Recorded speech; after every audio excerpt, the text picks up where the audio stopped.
새로운 가르침을 해주실 것입니다. 화해의 성사, 용서의 성사입니다. 유레 마리시치 신부님이세요.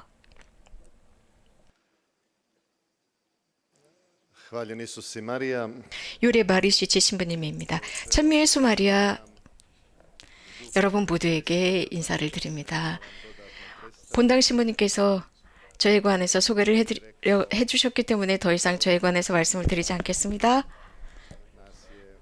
저만 고해성사를 집전하는 것이 아니라 14명의 프란치스칸들이 이곳 메주거리의 수도원에서 날마다 몇 시간씩 고해성사를 집전하고 있습니다.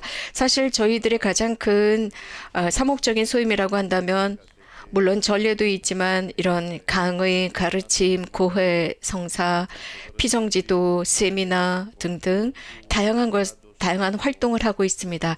하지만 저희들은 항상 기쁘게 프란체스칸의 정신으로 하고 있습니다. 그래서 저희 프란체스칸 사제 각자가 사람이 중요하다는 것, 정말 중요한 것은 사람들에게 기쁨을 전하는 것, 그래서 그 기쁨이 우리를 전진시킨다라는 것을 저희들은 드러내고자 합니다. 오늘 여러분들에게 하게 될 이 가르침에는 성모님의 메시지를 먼저 말씀드리고 싶은데, 이 메시지는 바로 성모님의 발현 초기 7일 안에 포함된 것입니다. 아마도 발현 3일째가 아니었나 싶어요. 성모님은 이렇게 말씀하셨습니다. 평화, 평화, 평화. 평화만이 사람과 하느님 사이에 평화가 있어야 하고 또 사람과 사람 사이에 평화가 있어야 한다. 이 성모님의 메시지는 매우 의미심장해요. 그리고 매우 예언자적입니다. 이유는 아주 특별한 방법으로 특히 메주고리에라는 마을, 성모님께서 참 사랑하시는 이 메주고리에라는 교우촌에 말씀하셨습니다. 평화에 관해서 말씀하셨을 때 단순하게 사람들이 평화에 관한 회담을 하고 혹은 컨퍼런스를 하고 어떤 지역의 평화에 관한 이런 그런 것이 아니라 성모님께서 말씀하시는 평화는 사람의 마음의 평화입니다.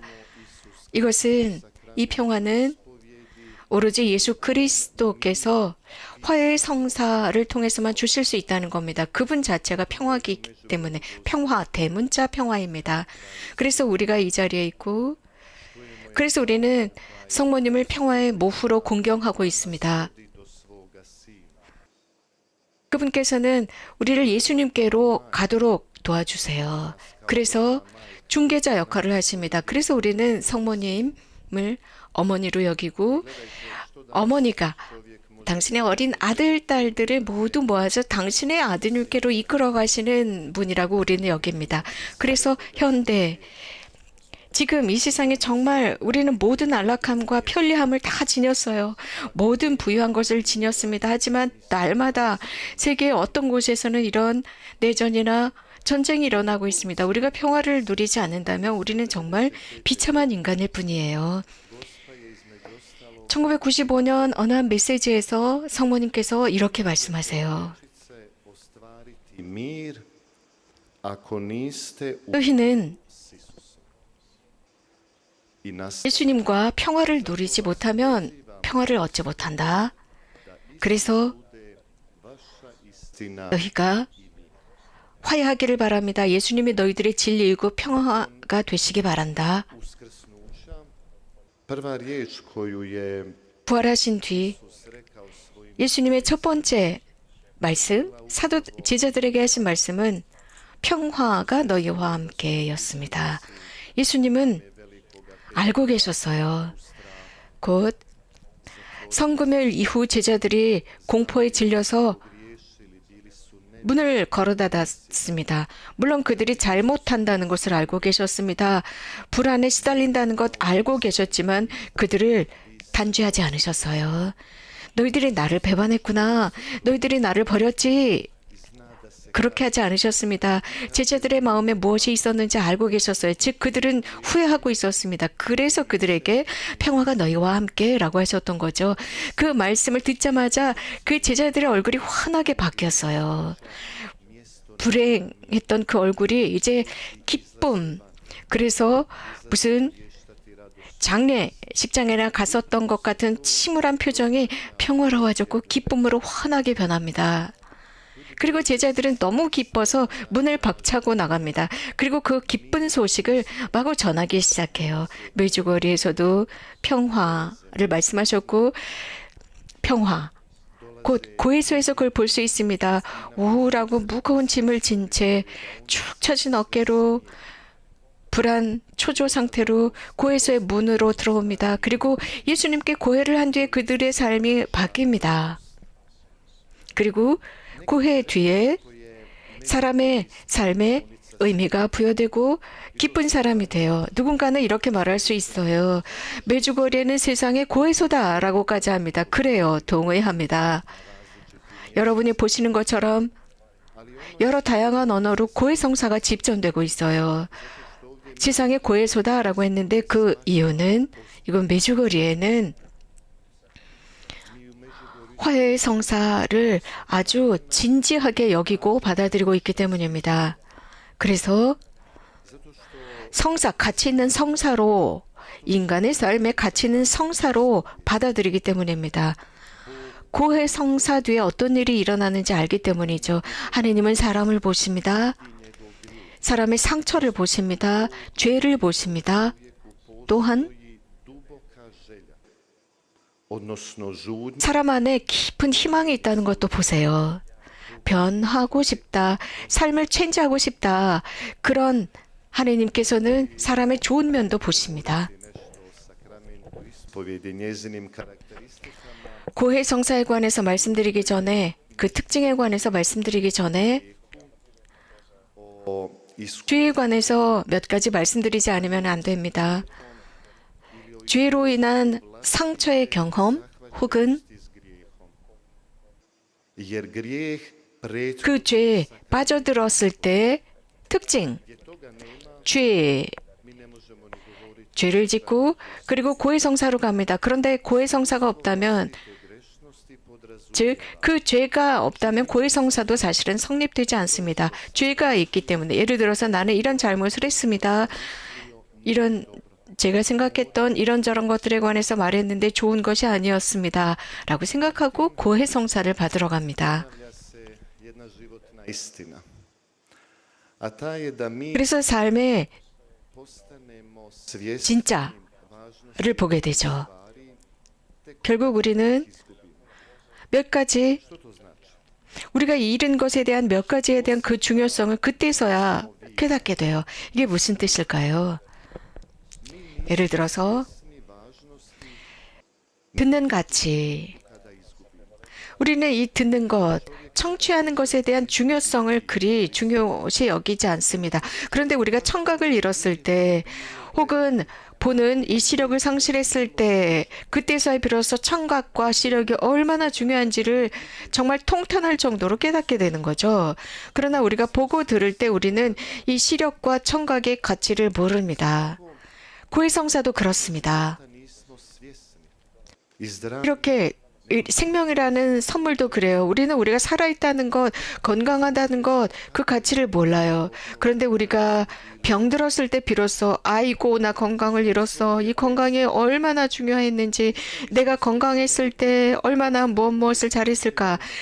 무정도 마찬가지예요. 우리가 친구들과 함께 있을 때는 잘 모릅니다. 그런데 친구를 잃었을 때 아, 내가 그 친구를 정말 사랑했구나. 그 친구가 나를 사랑했구나. 라고, 정말 의미가 있었구나. 라고 생각해요.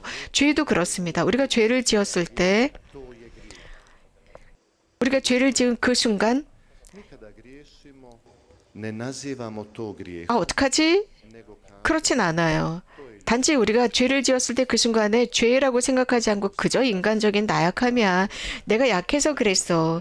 그냥 모든 사람들 다 이러는데 뭐 어때? 그러나 하느님께서는 그 악을 보시고 아주 진지하게 여기십니다. 사람은 이렇게 모두가 다 해라고 하면서 자기 자신을 합리화하고 속입니다. 사람은 자신의 죄를 더 이상 숨길 수가 없어요. 즉, 죄 앞에 있을 수가 없습니다. 왜냐하면 이제 어디로도 갈 수 없는 벽에 막히게 됩니다. 진퇴양난이 되는 거죠. 그 죄를 지은 순간 인식하지 못해요. 남들이 다 해라고 생각해요. 그러나 그 죄라는 벽에 갇혔을 때, 진퇴양난이 되었을 때는 이 죄는요, 사람의 생각과 말과 행동과 의식까지도 완전히 사로잡아 버려요. 정말 진퇴양난이 됩니다. 그리고서는 이제야 비로소 아, 나 죄인이구나. 그리고 거룩한 장소를 찾게 됩니다. 성경에는 다양한 모습이 나오는데 사람은 죄를 짓고 이것을 아주 버라이어티하게 숨기려고 합니다. 그것은 성경의 첫 장에서도 아주 적나라하게 드러납니다. 아담과 하와는 죄를 짓고 숨었어요. 그러나 하느님은 찾습니다. 사람아, 곧 아담아 어디 있느냐? 다윗 왕도 죄를 지었을 때 숨으려고 했어요. 자기가 지은 죄를 숨기려고 했습니다. 그러나 숨기면 숨길수록 더 많은 죄를 짓게 돼요. 죄를 하나 짓고 숨기면은요, 자꾸 거기에 따르는 다른 잠벌들이 생겨납니다. 숨기기 위해서죠. 그러자 예언자 나탄을 통해서 하나님께서 말씀하십니다. 다윗은 그래서 자신들의 죄를 고백할 수밖에 없었어요. 자신의 악을 고백할 수밖에 없었습니다. 우리들의 삶에서도 날마다 이런 일이 일어납니다. 시편은 항상 이렇게 답해주고 있습니다. 입을 다물고 싶었지만 그럴 힘이 없었나이다. 죄를 절대 숨길 수 없습니다. 하느님 앞에서 숨기지 못합니다. 이것은 의미 있습니다. 오로지 하느님만이 나를 용서할 수 있습니다. 화해의 성사를 통해서입니다.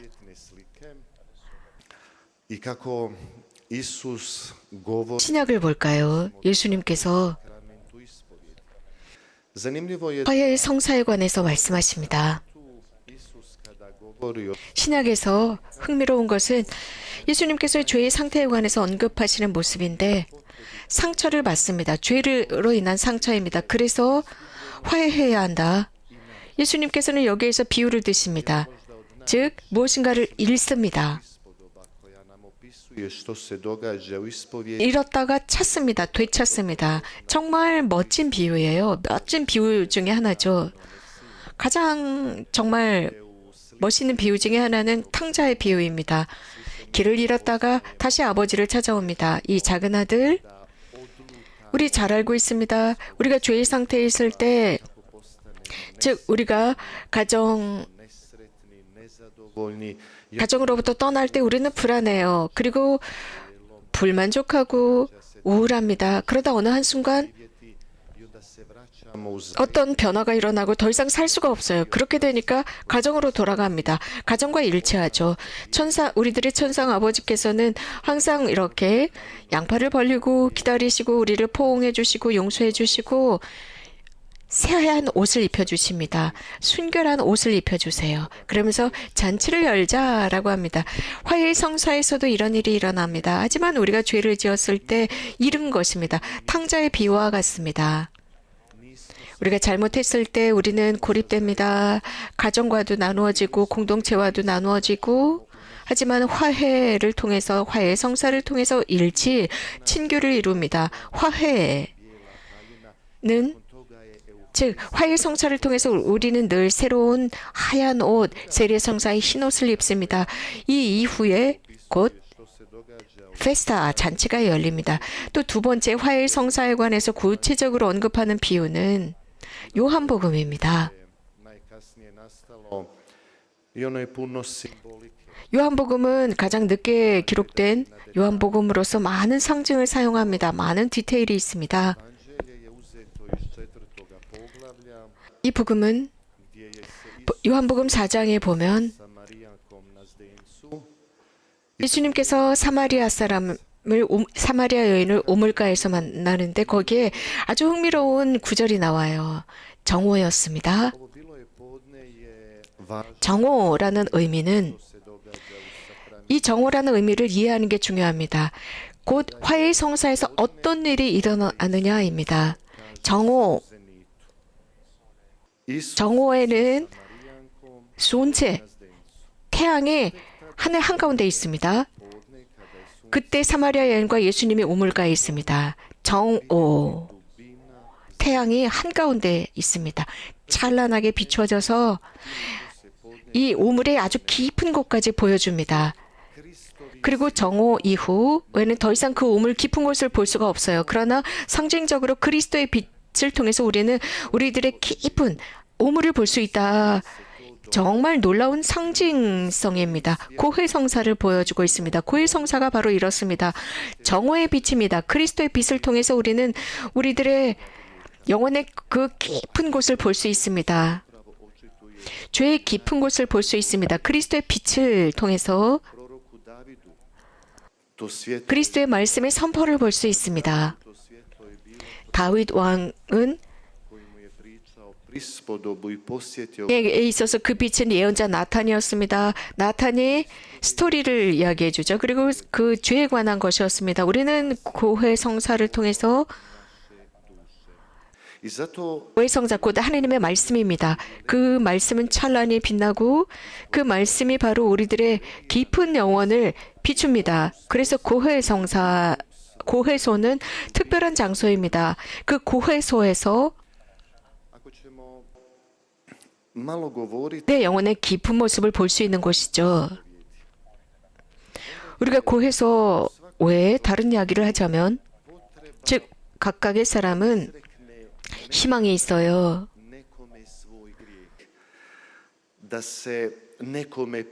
때때로 자신의 죄를 다른 사람에게 말하고 싶은 희망이 있어요. 누군가를 믿기 때문에 나 이런저런 문제가 있어 라고 말할 수 있습니다.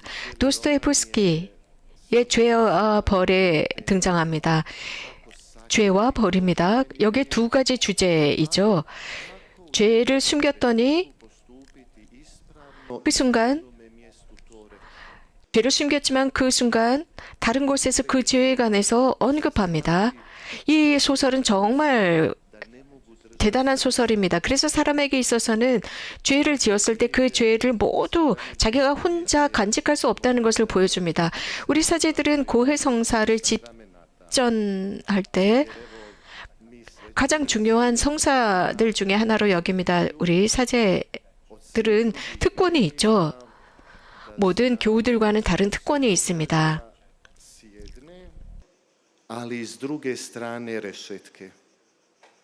양쪽 부분에서 어떤 일이 일어나는지 알 수 있는 특권이 있습니다. 다시 말씀드리면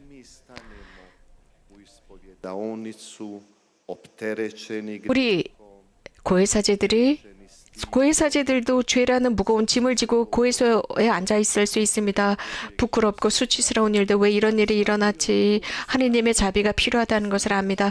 하지만 우리가 다른 고해사제를 통해서 성사를 받을 수 있다는 것, 하느님께서 그럼에도 불구하고 당신의 자비를 보여주십니다. 사제의 안수를 통해서 보여줍니다. 자, 그 안수를 통해서 변화되는 사람을 보는 것, 이것이 바로 화해입니다. 그래서 우리 사제들에게는 화해 성사는 중요합니다. 우리 사제들에게 있어서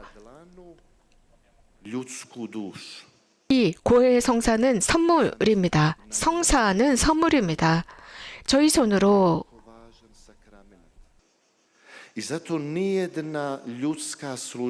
저희들의 이 손은 하나님과 함께 할 때 인간의 영혼입니다. 이러한 성사는 하나님께 가장 가까이 갈 수 있는 성사입니다. 그래서 고해 성사, 곧 사제가 사람 곁에 있고 하나님께서는 그 사제를 통해서 곧 화해의 성사를 통해서 그 사람을 하나님께 가장 가까이 이끕니다. 바로 그곳에서 기적이 일어납니다. 우리는 하나님께서 그 고해 성사를 통해서 어떻게 활동하시는지를 분명히 보는 사람들이 사제들입니다. 얼마나 큰 자비를 갖고 계시는지 우리 사제들이 직접 봅니다. 고해소는 좀 이상한 곳이에요. 일반적이지 않죠. 메주고리에 오시게 되면 가장 먼저 여러분들이 눈에 띄는 것이, 자, 여기 야훼 제대가 있습니다. 그리고 야훼 제대 양쪽으로 고해소들이 쭉 줄을 지어 있습니다. 오른쪽에는 크로아티아인들이 고해 성사를 보고, 왼쪽에서는 또 여러 다양한 언어권으로 고해 성사가 집전됩니다. 고해 성사는 고해소는 좀 이상한 곳이다라고 말씀드렸는데 왜냐하면 고해소에서 내가 유일하게 모든 것을 다 말할 수 있는 곳이에요. 다 말할 수 있는 장소입니다. 내가 고해소에서 말한 모든 것은 그 안에서 잊어버립니다. 그 안에서 용서됩니다. 지워집니다.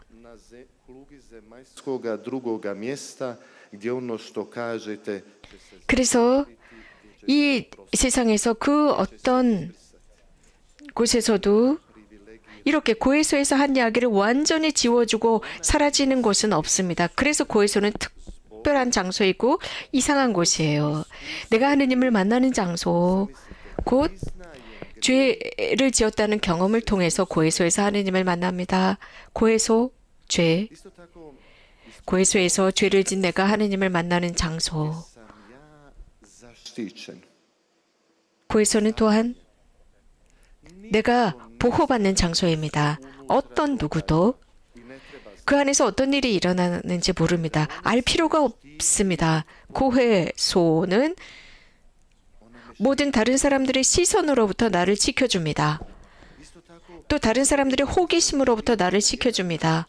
그래서 고해소가 나를 지켜주는데 하느님 앞에서도 지켜줍니다. 곧 사죄를 통해서입니다.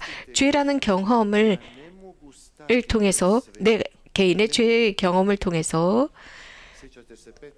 또 죄스러운 모든 언행을 통해서 그 거룩한 하느님 앞에 있을 수가 없죠. 베드로가 고기를 잡다가 예수님을 만납니다. 그리고 나서 이 베드로는 저는 죄인이니 저로부터 떠나 주십시오. 그는 죄의 경험을 한 사람이에요. 그렇기 때문에 자기는 하느님 거룩한 분 앞에 있을 수가 없다고 느꼈기 때문이죠. 그래서 죄를 진 사람은 사죄를 통해서 그 거룩한 분을 만납니다. 사죄. 나는 그 사죄를 모릅니다. 하지만 그 고해소에서 그 사죄는 보이지 않습니다. 숨겨진 그 사죄 앞에서 나의 모든 것을 말씀드립니다. 하나님께 말씀을 드리는 것이죠. 고해 성사를 통해서 우리는 이런 것을 또 느낄 수 있어요.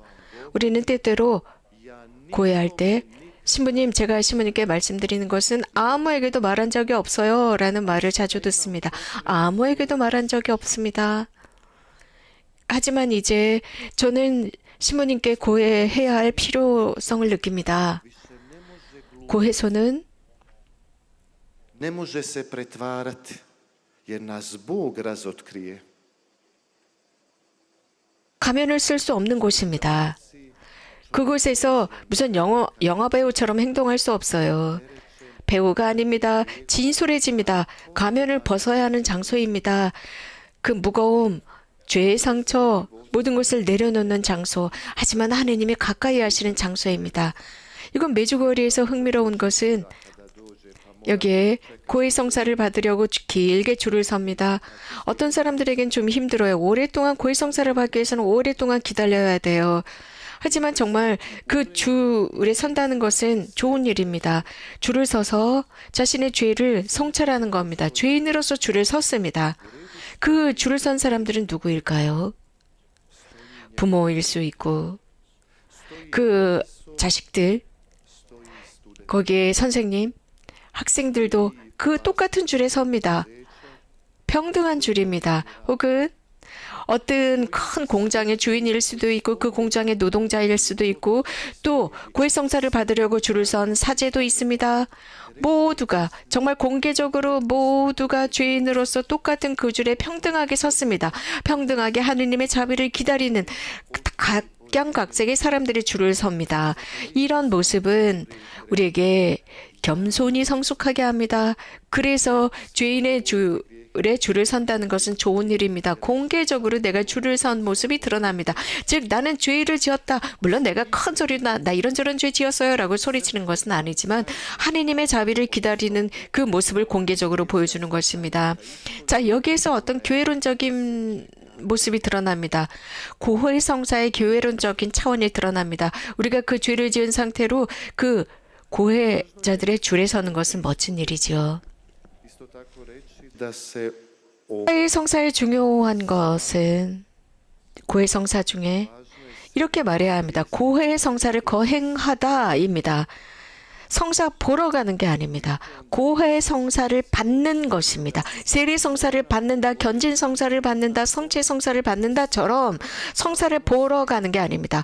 거행하는 것입니다. 성사성을 지닌 것입니다. 예수님께서 제정하신 성사라 보러 가는 게 아닙니다.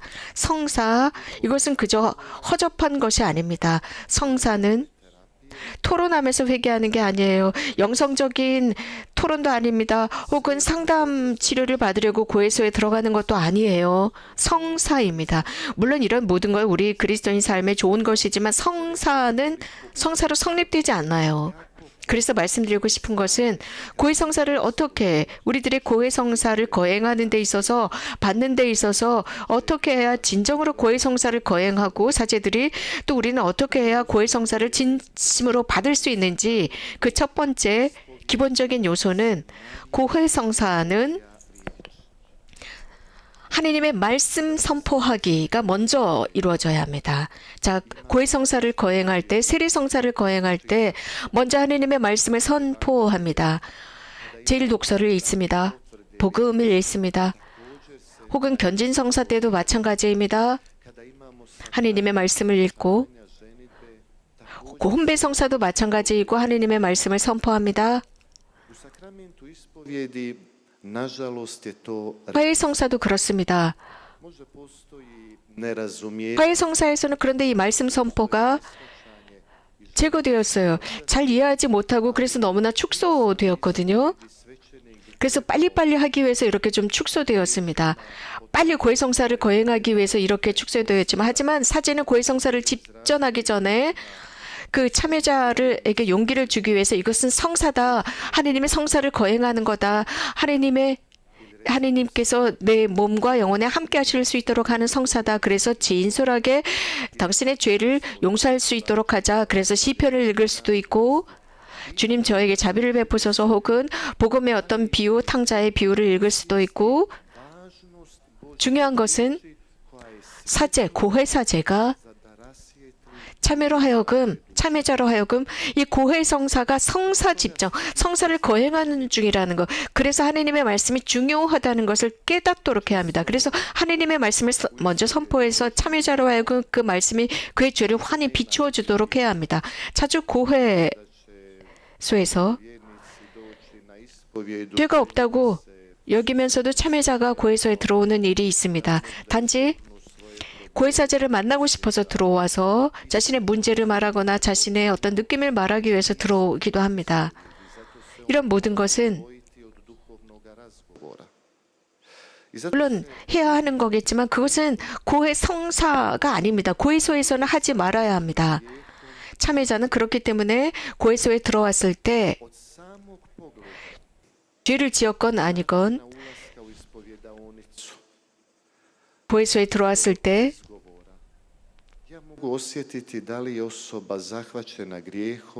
말을 할 때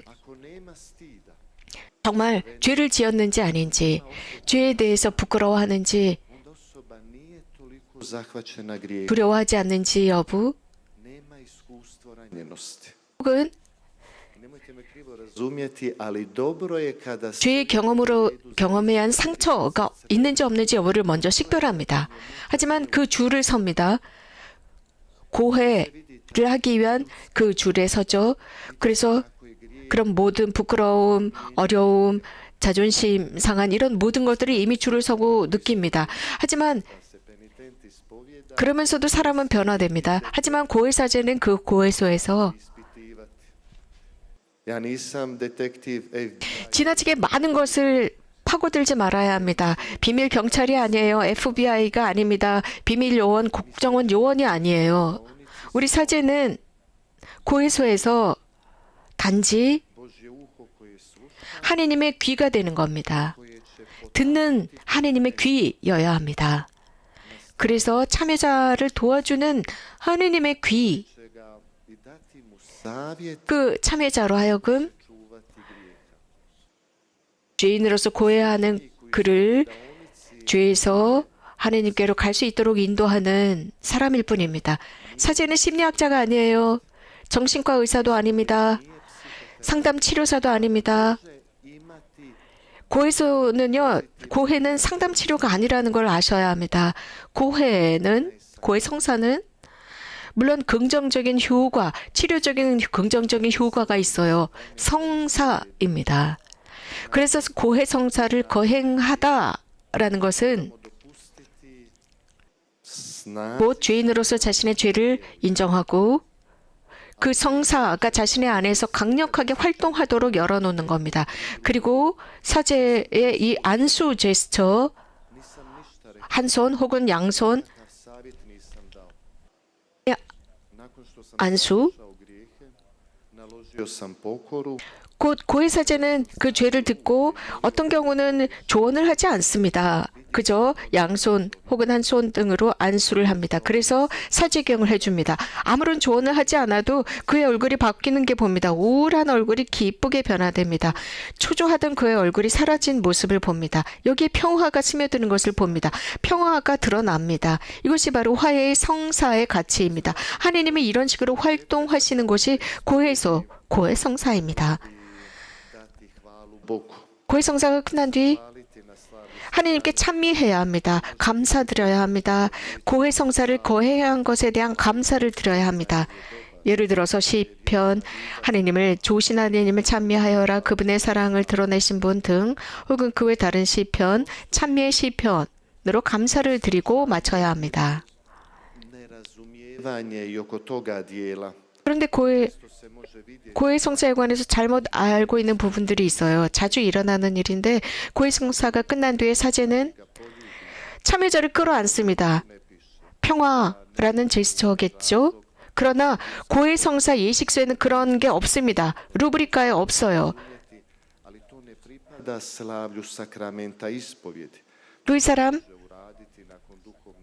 그 사람을 포옹하거나 그 사람 같이 옆에 있는 이런 게 없습니다. 분명 고해 성사 예식소의 루브리카에는 없어요.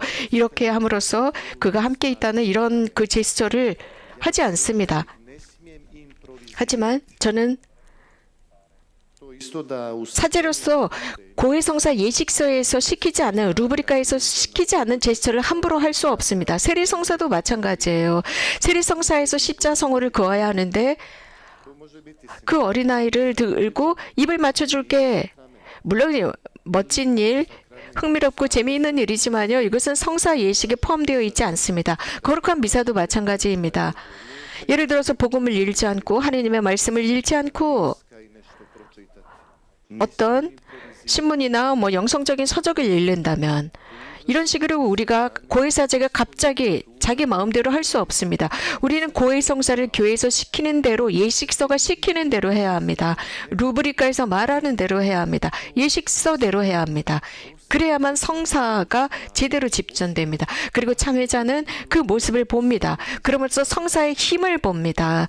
성사의 아름다움을 보면서 와우, 고해 성사를 거행하는 거, 고해 성사를 받는 게 이렇게 멋지구나를 알아야 합니다. 현대 때때로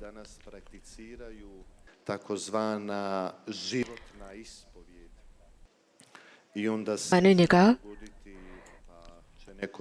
총고회를 한다고 합니다. 그래서 누군가는 총고회를 하면서 이게 지금 유행처럼 번지고 있는 거죠.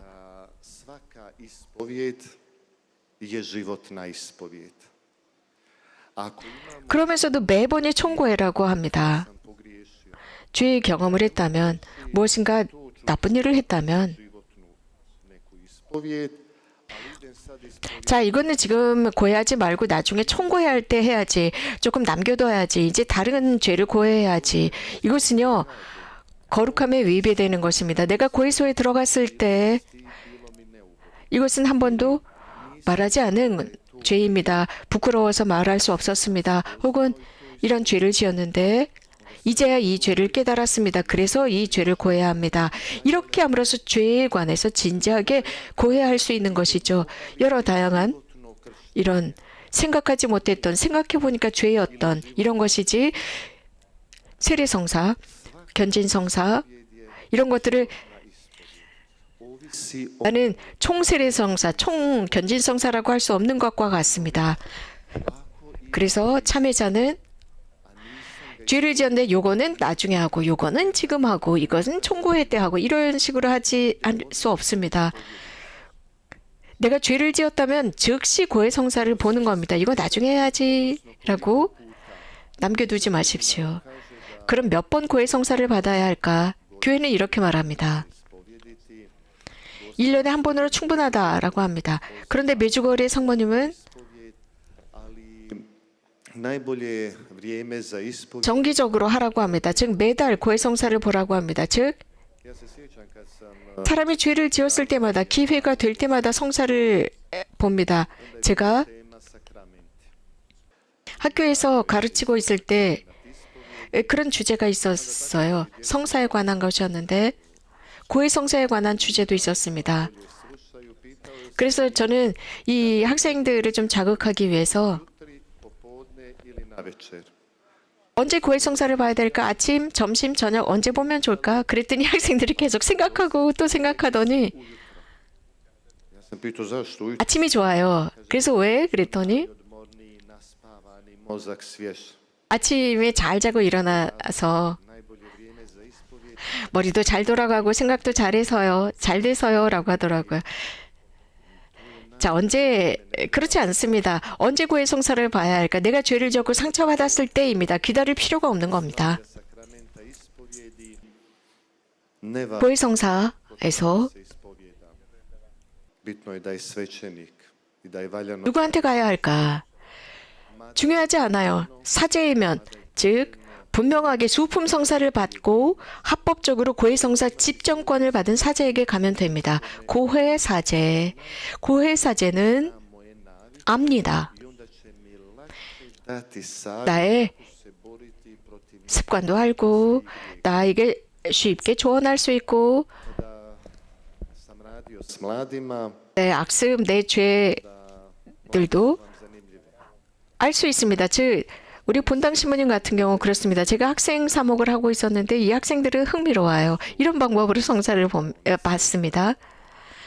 고해소가 3개가 있는데 첫 번째는 제가 앉아 있어요. 그 고해소에 Će razmišljati. A to je fraju 제가 있는 곳에 줄을 설까? zna 아, 저기 유래 신부님 계시네. 나를 너무나 잘 알지. 학교 우리 선생님인데. reći njemu što će on misliti. Tome 그리고 프란치스칸 학생회 담당하시는데 u drugom redu stoji reći 그러면서 아, 저기로 가면 안 돼. 그러면서 그 다음 고해소로 갑니다. sad razmišljaju. 거기에 보니까 스보니미르 본당 신부님이 계세요. 아, 본당 신부님, 스보니미르 신부님 여기 있는데 우리 가족도 알고 우리 할머니 할아버지도 알고 엄격하고 이런저런 말을 할 수도 없고 아 이거 좀 곤란한데 그러면서 3번째 고해소로 가서 살짝 보니까 I svi idu kod njega. 거기에 보니까 굉장히 나이 든 할아버지 눈도 안 보이고 잘 들릴 귀도 잡수셨고 단죄하지도 않고 제대로 쳐다보지도 못하시고 이렇게 비판적인 눈길도 보내지 않는 사제 거기 가서 줄을 섭니다. 에이. Recimo to tako. 자, 영적 고해 사제. 그래서 영적으로 이끌어줄 사제가 필요합니다. 영적인 인도자. 고해 사제, 나를 알고 Pomoći 나를 도와줄 수 있는 사제, 잘 도와줄 수 있는 사제. ima bolje 그래서 내가 죄를 지었을 때 그 죄를 넘어설 수 있도록 인도하는 사제. evo 마지막으로 sakramentu ispovjedi iz jedne druge perspektive. Svima nama je 의성사는 또 다른 프로스펙티브가 있습니다. pred nekoga i reći mu svoj grijeh. 우리는 Svi mi mislimo nekada da bi bilo 누군가 앞에서 자신의 죄 잘못에 관해서 말할 때 조금 부끄럽습니다. 자존심이 상합니다. 그래서 혼자 고해성사를 그러니까 혼자 하나님께 말씀드리는 게 좋아라고 생각하는 사람들도 있어요. 내가 왜 누군가에게 죄를 고해야지라고 생각합니다. 이것은 대단한 잘못입니다. imao život. I ja kao svećenik bilo bi idealno. 내가 혼자 세상에 태어난 게 아니죠. 부모 밑에서 태어났습니다. 저는 사제입니다. 물론 제가 이상적인 사제라고는 말씀드리지 않습니다. 하지만 사제도 죄를 지었을 때 혼자 사죄경을 할 수 없어요. 저도 한 사제, 고해사제에게 가서 죄를 고해야 합니다. 그리고 사죄를 받아야 합니다. 이렇게 서로가 필요합니다. 고해성사 안에는요, 이렇게 혼자 자신을 용서할 수 없어요. 사람은 결국은 함께 살아가면서 겸손해야 합니다. 정말 큰 덕이 있는 고해성사입니다. 그래서 하느님 앞에서 겸손해야 합니다. 고해성사 안에서 어떤 일이 일어날까? 모든 고해는 하느님께서 천천히, 아주 천천히 느리게 말씀하세요. 내가 너를 창조했다. 너를 해방했다. 너를 용서했다. 내 죄를 용서했다. 내가 너를 포옹한다. 그리고 그 세례성사에 흰옷을 입혀주면 어린아이처럼, 하느님의 어린아이처럼 사는 거죠. 그래서 사랑하는 젊은 여러분, 모든 여기에 오신 여러분, 이 화해 성사 쉽게 여기지 마십시오. 함부로 대하지 마십시오. 주님을 만나는 성사입니다. 자비와 착함과 부드러움을 간직하신 분이 고해수에서 여러분을 기다립니다. 회개의 멋짐을 느끼지 못한다면 이건 참 유감스럽습니다. 사람이 회개의 변화를 느꼈을 때의 멋진 모습. 그래서 메주고리에 는 스페셜한 장소입니다. 이런 회개가 일어나는 장소이기 때문이죠. 우리는 여기서 마리아를 평화의 모후로 공경합니다. 하지만 예수님이 그 중심에 계십니다. 모든 마리아의 위대함이라고 한다면 바로 예수 그리스도의 위대함으로부터 나왔습니다. 성모님은 평화의 여왕이다라고 하셨는데 평화 자체이신 그분의 어머니시기 때문에 이렇게 평화의 모후라고 부릅니다. 그래서 우리는 그분께 전구를 청하고 또 성모님의 메시지는 하나의 도구가 됩니다. 평화에 도달하는 도구들 중에 하나입니다. 그래서 가장 아름다운 시편, 평화를 찾을 때 다른 곳에서 찾지 말고 주님 안에서 평화를 찾았을 때 내 영혼이 편안하도다라는 멋진 시편이죠. 화해의 성사. 화해의 성사가 만약에 사라진다면 우리들의 신앙도 사라지지 않을까 겁납니다. 고맙습니다. 유렉 마리슈치 신부님이셨습니다.